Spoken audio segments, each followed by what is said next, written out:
17 graus, nós estamos iniciando ao vivo mais um Contraponto nesta segunda-feira, dia 3 de julho. Boa noite, Janice Santos. Boa noite, Álvaro Damini. Boa noite a todos. Muito bom estarmos iniciando mais uma semana cheios de expectativas, com entrevistas agendadas, entrevistas importantes a começar por essa segunda-feira. Bem importantes. Depois de um final de semana que foi bem gratificante para nós, né? Um final de semana bem gratificante que nós tivemos, uma semana que promete muita coisa também. Sim, no sábado estivemos com um grupo muito seleto de jovens empreendedores, aqueles que estão em busca de algo diferente aí no mercado e estão galgando seus espaços. E lá nós estávamos e fomos muito bem acolhidos e muito bem recebidos e, enfim, confraternizamos e vivemos lindos momentos.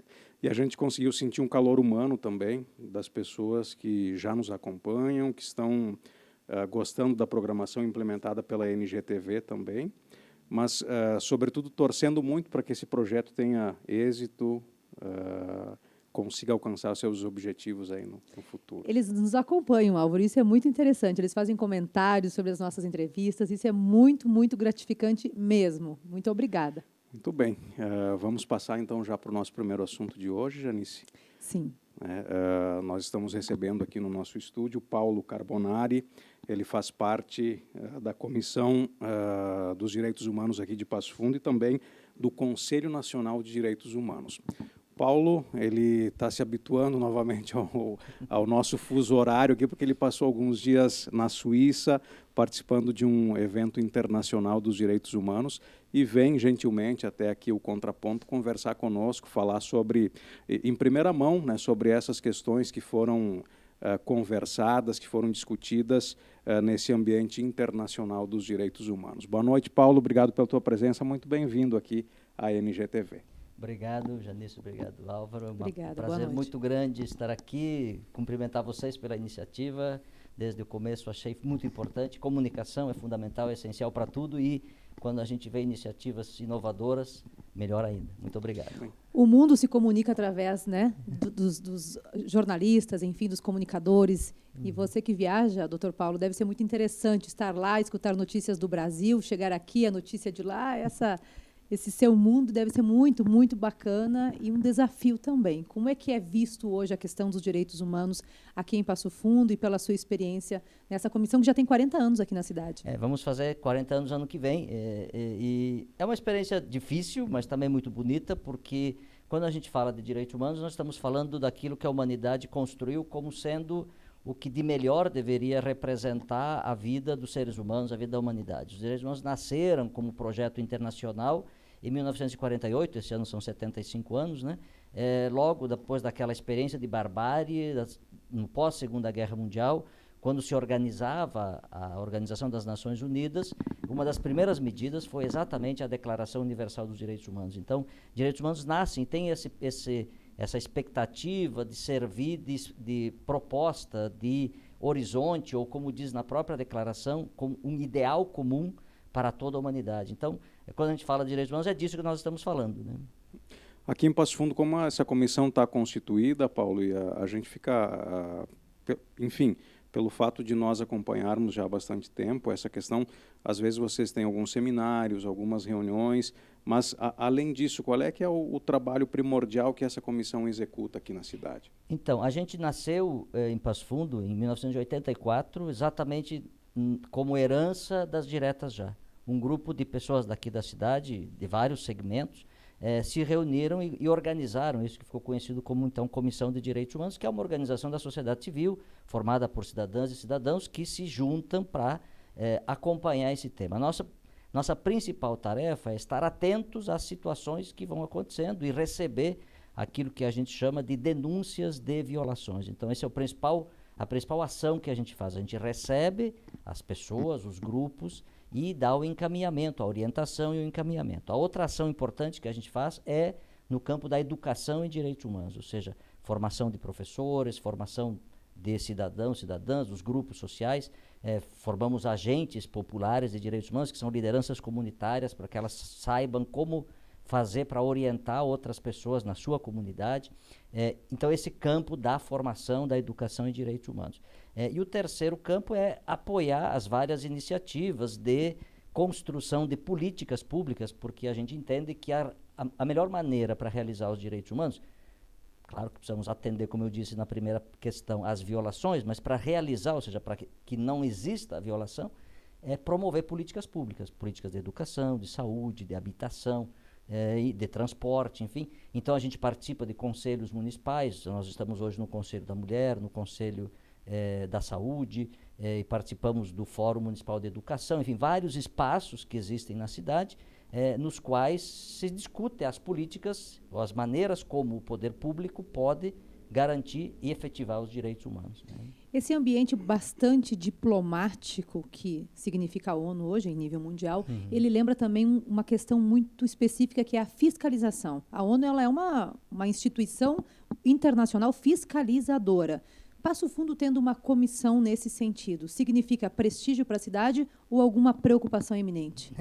Eu acho que são poucas as cidades que têm comissões de direitos humanos. Eu diria, não é porque eu sou membro da comissão, mas que bom que a cidade tem esse espaço. Nós dizemos que nós funcionamos, se falou em fiscalização, nós como organizações de direitos humanos funcionamos como o grilo na história do Pinóquio, né? O grilo é a consciência do Pinóquio. Verdade. Nós somos como que a consciência da sociedade, alertando a sociedade, olha, aqui tem uma situação grave, isso aqui pode violar os direitos humanos, trabalho análogo à escravidão não é adequado, não é uma coisa boa, é um crime, violência contra a criança, enfim, esses vários, violência contra a mulher, os vários aspectos que representam ataques à humanidade, digamos assim, a gente está ali para chamar a atenção. Então, no nosso microespaço, nós construímos e produzimos esse tipo de ação, que na instância internacional as Nações Unidas também produzem. Então a função é evidentemente diferente, nós como sociedade civil e a instância internacional como instância multilateral entre os vários países, também faz esse papel, então sim, de atenção sobre a atuação dos países.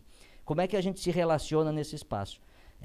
Toda vez que as Nações Unidas promovem um processo de avaliação sobre a situação de direitos humanos em algum lugar do mundo, ela ouve o Estado, que é a figura responsável em cada país pela realização dos direitos humanos.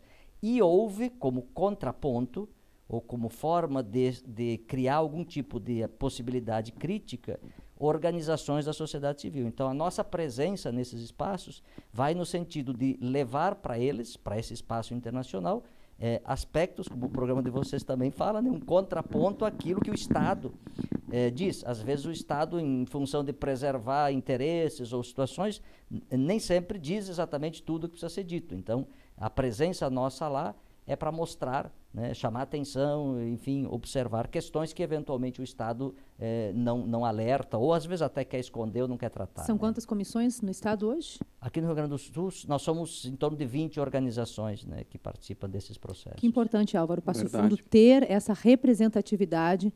É como se fosse ali uma voz de Isso. Passo Fundo dizendo, Exatamente. nós estamos aqui. Exatamente. Cumprimentos. Paulo, e com relação a esse evento internacional então que você participou, representando não só Passo Fundo, mas também essa comissão nacional, como é que foi? Enfim, quais foram os pontos que foram discutidos nesse evento? Então, o Brasil passou tem vários sistemas de avaliação nesses espaços internacionais. Em março, o Brasil passou por uma avaliação geral sobre todos os direitos humanos. Se chama Revisão Periódica Universal. É uma avaliação que é feita para todos os países a cada 4 anos. Então, o Brasil coincidiu dessa vez, né, nesse período, começou em agosto do ano passado e terminou em março. O Brasil recebeu 306 recomendações. Sobre todo tipo de assunto tem recomendações. Ou seja, os países observam o Brasil e dizem, olha, aqui tem um problema, vou sugerir uma maneira para resolver esse problema. Isso se chama recomendação. O Estado brasileiro não é obrigado a cumprir aquela recomendação. Aquela recomendação é, como diz, uma sugestão. Obviamente que se ele não cumprir, daqui a 4 anos vai voltar e ele vai ser novamente sancionado de alguma maneira. É um constrangimento mais moral e político do que jurídico, não tem uma vinculação jurídica. Agora, nós sinalizamos e vocês acabaram não fazendo. É isso. Por exemplo, agora nós fizemos uma avaliação sobre o cumprimento do Pacto Internacional dos Direitos Civis e Políticos. Tem um outro pacto que trata dos direitos econômicos, sociais e culturais, cuja avaliação será final de setembro. Agora, civis e políticos. Nessa avaliação, nós recuperamos uma avaliação que havia sido feita sobre o Brasil em 2005. Das recomendações de 2005, 2 foram cumpridas integralmente. Então, 20 anos quase. Note que Aí você vai medir e olhar um pouco porque que nós estamos numa situação, um país que ainda tem tanta dificuldade, tem tanta violência, tem tantas situações que efetivamente comprometem e degradam a vida humana sob os mais diversos aspectos. Agora, nós voltamos lá para discutir, a partir daquilo que havia sido sugerido em 2005, de lá até aqui, o que andou, o que não andou, o que voltou para trás, enfim, que situação temos hoje. E agora, no final do mês, eles vão emitir novas recomendações. Então, essas recomendações, agora, especificamente sobre civis e políticos. Então, esse foi o capítulo que nós fizemos agora, dia 26 e 27. Se a gente for olhar o tempo que a gente tem para falar, eu falei 2 minutos. Mas na ONU, falar 2 minutos é fazer um discurso de quase horas a fio. Aproveitar bem cada segundinho lá, né, Paulo? Tem que pensar até as respirações. Que lindo que deve ser esse ambiente também, né? Não, com que certeza. experiência. É desafiador e é importante porque, digamos assim, você está aí diante de um espaço onde o mundo está observando, as pessoas que estão lá, nesse caso, são especialistas, são pessoas que são professores universitários, pesquisadores, pessoas de vários lugares do mundo, são em torno de 20 pessoas que estão encarregadas pelas Nações Unidas para avaliar o país. Nós estávamos, a delegação do Estado brasileiro tinha também umas 10 pessoas e nós estávamos em umas 12 ou 13 representações da sociedade civil. Então, esse é um pouco a composição.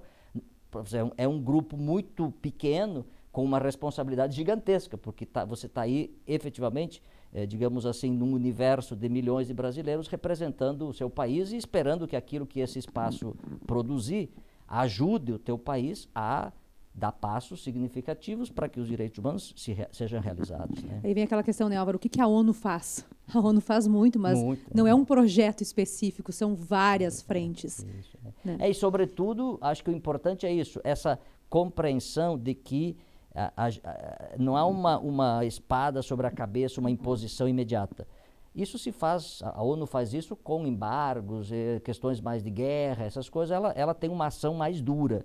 Mas no campo dos direitos humanos é aquilo que se chama de soft power, né? Um poder mais leve, mas que também tem uma força, porque objetivamente se o país deixa de cumprir, ele vai caindo numa situação de constrangimento. De novo você vem aqui, não cumpre. Então há países obviamente que são mais renitentes no sentido de descumprir as recomendações e há outros que se organizam para fazer cumprir. Então eu espero que o nosso país se organize para isso. Né? Muito bem. Quem sabe na próxima vez que você retornar, já reduz um pouco ali o volume de... Paulo, obrigado pela tua presença conosco. É satisfação te receber e também em primeira mão para falar sobre essas questões. E a gente tem um espaço aqui aberto na sequência aí do ano também para as ações que vocês desenvolverem, para a gente poder estar conversando e divulgando aqui no programa. Eu que agradeço. Muito obrigado. Uma satisfação estar aqui. Eu ia perguntar para ele quais notícias chamaram a atenção em Genebra. Se tem alguma que te chamou a atenção, alguma peculiaridade desse momento? Não, nesse momento não. A única coisa que eu descobri é que eu já vou a Genebra há 20 anos. Esse ano, a primeira vez foi em 2003. Eu nunca tinha ido aos banhos que no lago ali da cidade as pessoas podem tomar banho no lago. Olha só. E como eu fui num verão alto, eu descobri que era possível tomar banho. Só não tomei banho porque não tinha levado roupa para isso. Fica para a próxima. E cada vez tem uma descoberta. Perdeu a oportunidade, não. Dr. Paulo, um prazer. Muito obrigada. Obrigado a vocês. Obrigada. Nós vamos a um rápido intervalo e voltamos na sequência com o Contraponto.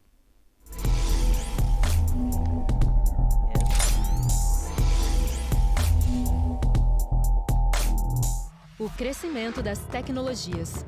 Inteligências que aceleram nosso ritmo. Inovações que alteram a realidade. Formações multidisciplinares que integram saberes e aproximam pessoas. Somos parte desse desenvolvimento. E seguir transformando o mundo é questão de escolha. Opte por novas oportunidades e pela certeza de fazer parte de uma universidade que coloca você como protagonista das mudanças. Vestibular de Inverno UPF. Novas escolhas te destacam. Para você que está nos assistindo, hoje eu quero apresentar a Planalto Associação de Benefícios. Há mais de 4 anos aqui em Passo Fundo, protegendo o seu veículo. Temos um clube de vantagens com empresas parceiras para os nossos associados. Telemedicina, você já ouviu falar? Ainda não?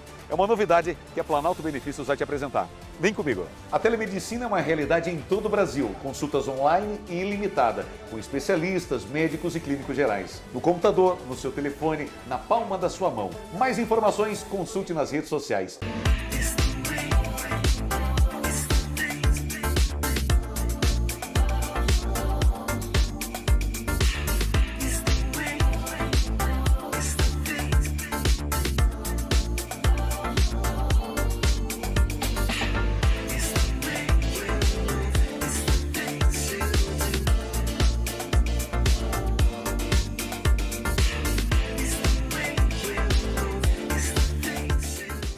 conexão.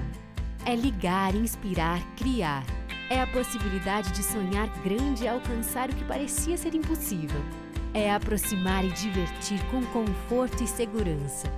É emocionar. Num mundo tão dinâmico, fica fácil entender o poder da conexão. Por isso, oferecemos muito mais que internet, TV e telefonia. Ligamos você ao futuro. Coprel Telecom. Inovação que liga você ao futuro.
Estamos de volta com o Contraponto, nesta segunda-feira, dia 3 de julho.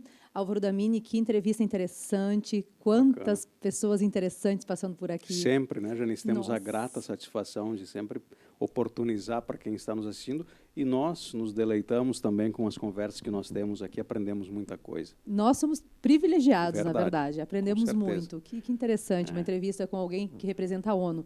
Bom, e não para por aí, viu? Nessa segunda-feira nós temos um assunto que eu gosto muito de tratar, que se chama cultura. Sempre fui uma grande apreciadora da cultura de Passo Fundo e estou com uma convidada, estamos com uma convidada muito querida, em especial para mim, que conheço ela há tantos anos. Ela é uma artista, ela representa a cultura da nossa cidade e defende a cultura da nossa cidade.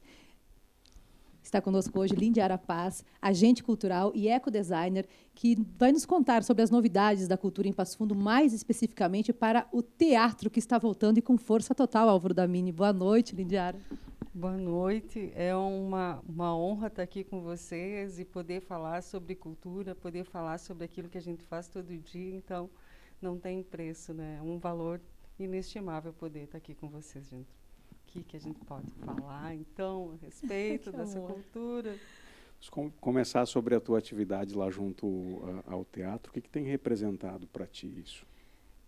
O teatro, ele entrou na minha vida em setembro do ano passado, né? Ele sempre fez parte, né? Estou na cultura aí fazem 16 anos, mais diretamente 7 anos, e em setembro, então, eu assumi como coordenadora do teatro.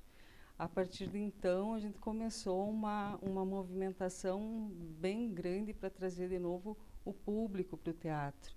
De novo, ou iniciar, né? Porque a gente vem acompanhado que muitas pessoas nem conheciam, não tinham nem chegado. Para dar vida de né? novo para aquele local. Fazer com que viva, né? Que a gente possa atingir o máximo de pessoas possíveis, né? Nos equipamentos públicos, culturais da nossa cidade. E hoje a programação ela é bem extensa, né? Porque a gente percebe assim, várias atividades que vêm acontecendo por lá. Sim, o prefeito Pedro Almeida, ele fez um decreto, né? Um decreto de isenção de taxa para os artistas locais.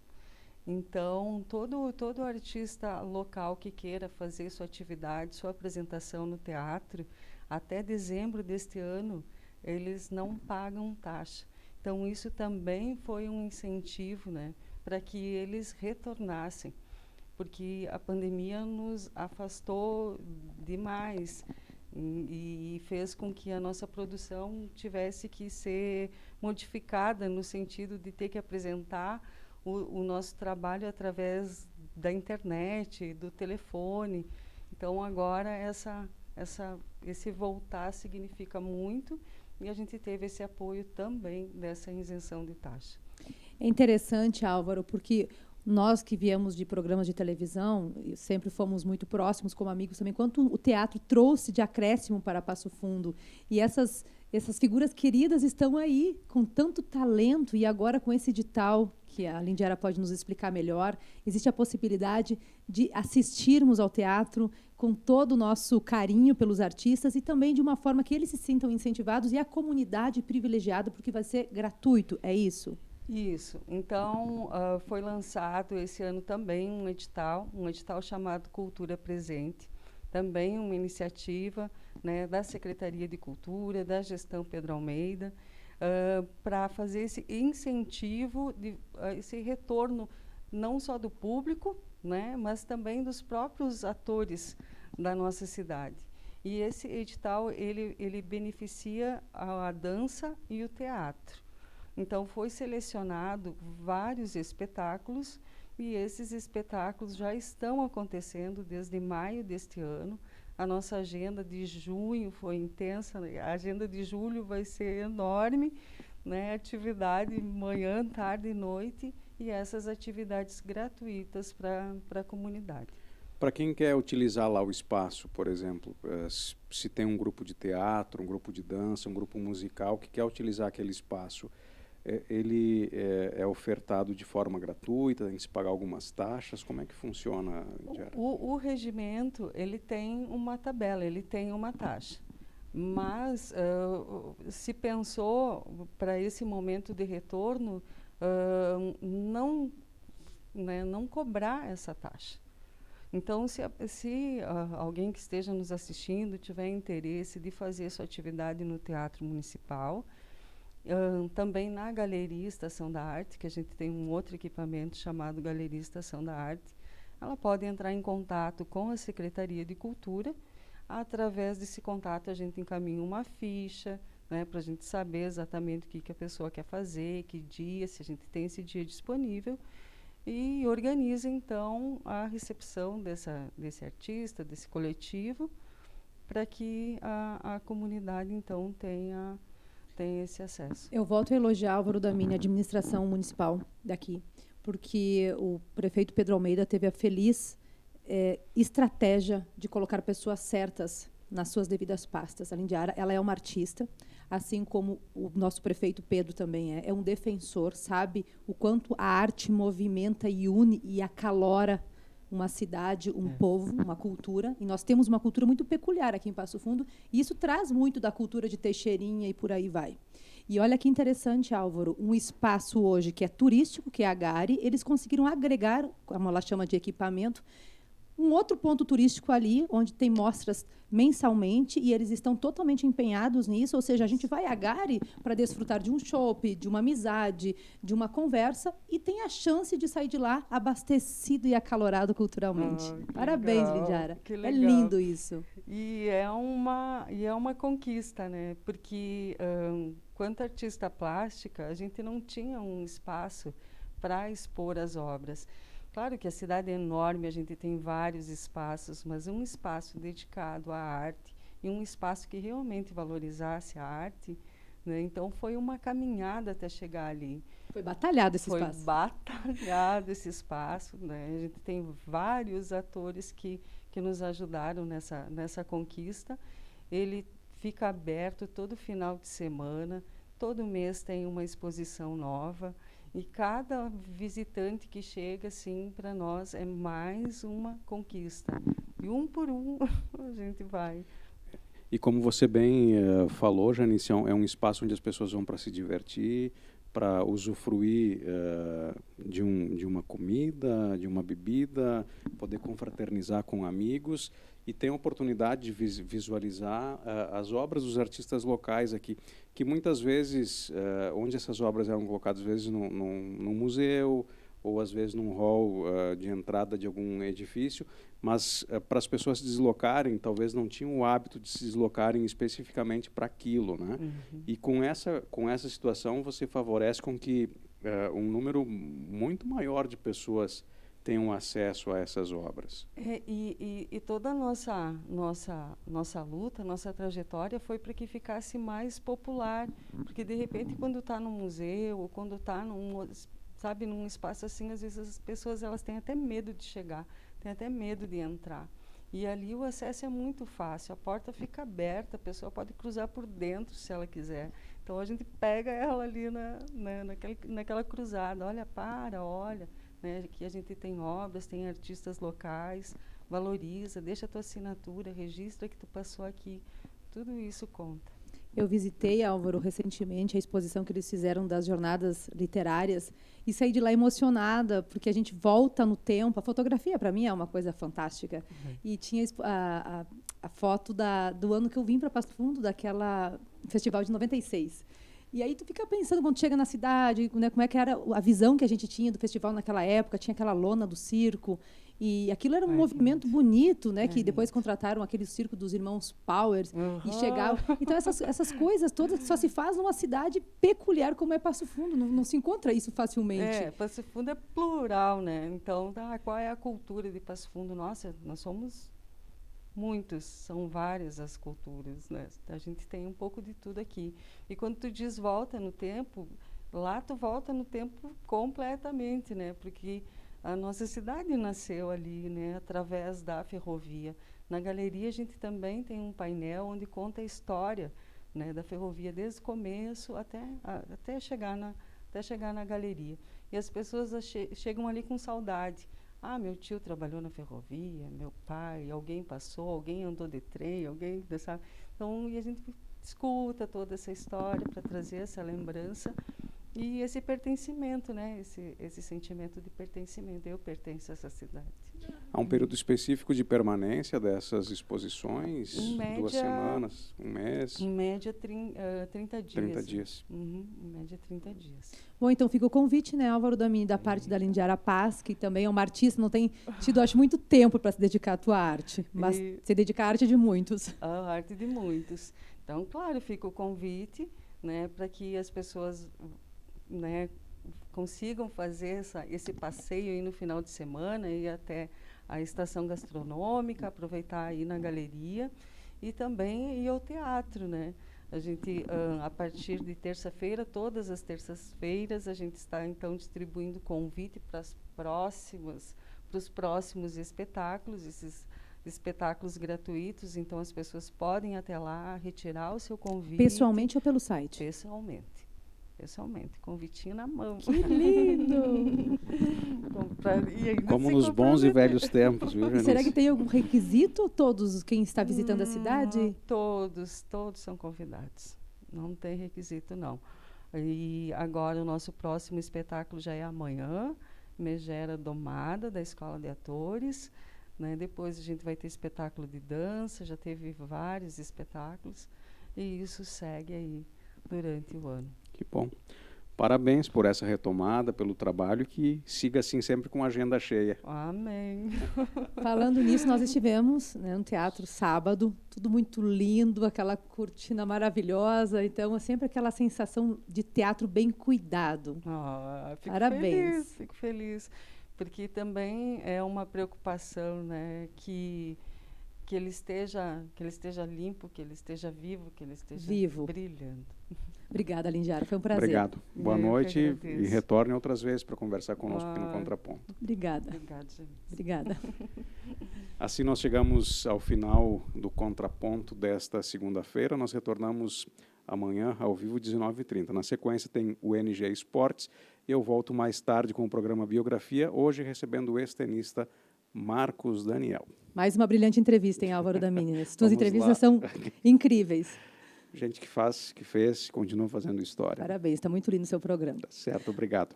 Uma boa noite a todos, até amanhã. Boa noite.